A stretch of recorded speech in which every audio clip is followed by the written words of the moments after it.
कल करे सो आज कर, आज करे सो अब, पल में परलय हो जाएगी, बहुरी करेगा कब। फ्रेंड्स, ये दोहा मैंने नहीं लिखा, ये शायद कबीरदास जी ने लिखा है। ठीक है, और मेरा जैसे ये दोहा बोलने का एक ही मतलब था। ठीक है, जो समय अभी है वो बहुत इम्पॉर्टेंट है। ठीक है, तो इससे रिलेटेड एक छोटी सी स्टोरी मैं आपसे शेयर करना चाहती हूँ। बट उससे पहले प्लीज़ मेरे चैनल को लाइक शेयर एंड सब्सक्राइब कीजिएगा, क्योंकि जो भी इम्पॉर्टेंट चीज़ें हैं ना, मैं आपसे हर चीज़ शेयर करती हूँ। तो फ्रेंड्स, एक छोटी सी स्टोरी आपको बताना चाहूँगी। मार्च 2025 में मेरे पास मेरे क्लाइंट का कॉल आया।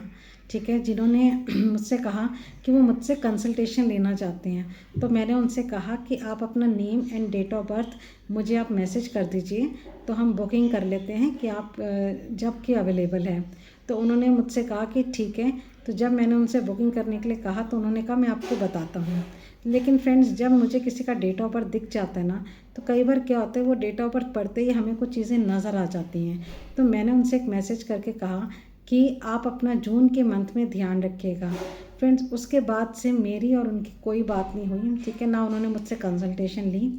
अब जुलाई 2025 को 5 जुलाई को उनका मेरे पास कॉल आया और उन्होंने मुझसे कहा कि मैं आपसे कंसल्टेशन लेना चाहता हूँ। पहले तो ले नहीं पाया, तो अब लेना चाहता हूँ। तो मैंने उनसे पूछा कि आप ऑफ़लाइन कंसल्टेशन लेना चाहते हैं या ऑनलाइन। तो उन्होंने कहा कि ऑफ़लाइन तो मैं अब ले ही नहीं सकता मैडम, क्योंकि जून के मंथ में मेरा एक्सीडेंट हो गया, जिसमें मेरी लेफ़्ट वाली लेग पूरी तरीके से फ्रैक्चर हो गई है। तो फ्रेंड्स, मैंने उनसे कहा कि आपसे शायद मैंने कहा था कि जून के मंथ में अपना ध्यान रखिएगा। तो उन्होंने कहा हाँ, अब मैं इस चीज़ को नहीं टालूँगा।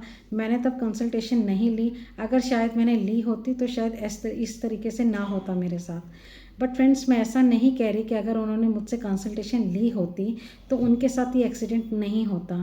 फ्रेंड्स, हम कभी भी किसी भी चीज़ को ख़त्म नहीं कर सकते। जो चीज़ होनी है वो तो होकर ही रहेगी। हम बस उसके असर को कम या ज़्यादा ज़रूर कर सकते हैं, सिर्फ रेमेडीज़ के थ्रू।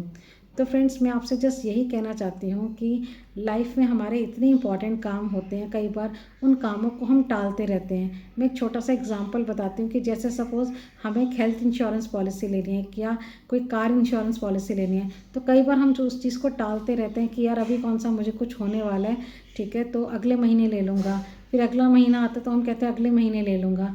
तो फ्रेंड्स, इस तरीके से अपनी चीज़ों को टालें नहीं। मैं एक न्यूमरोलॉजिस्ट हूँ, इसलिए मैंने न्यूमरोलॉजी से रिलेटेड आपसे एक इंसिडेंट शेयर किया, बिकॉज मुझे ऐसा फील हुआ कि मुझे ये करना चाहिए, मुझे ये सबको बताना चाहिए कि इस तरीके से भी हो सकता है। तो फ्रेंड्स, इसीलिए आपसे कहना चाहूँगी, हमारी लाइफ, हमारी फैमिली की लाइफ, ये सब चीज़ें बहुत इंपॉर्टेंट हैं। ठीक है, तो एक छोटे से आलस की वजह से, बिकॉज ऐसा नहीं होता कि हमें बिल्कुल टाइम नहीं मिलता। फ्रेंड्स, हम जितने भी बिजी हों तो भी हम अपनी सारी चीज़ों के लिए टाइम निकालते हैं। तो अपना कोई भी इम्पोर्टेंट काम है उसके लिए टाइम ज़रूर निकालें फ्रेंड्स।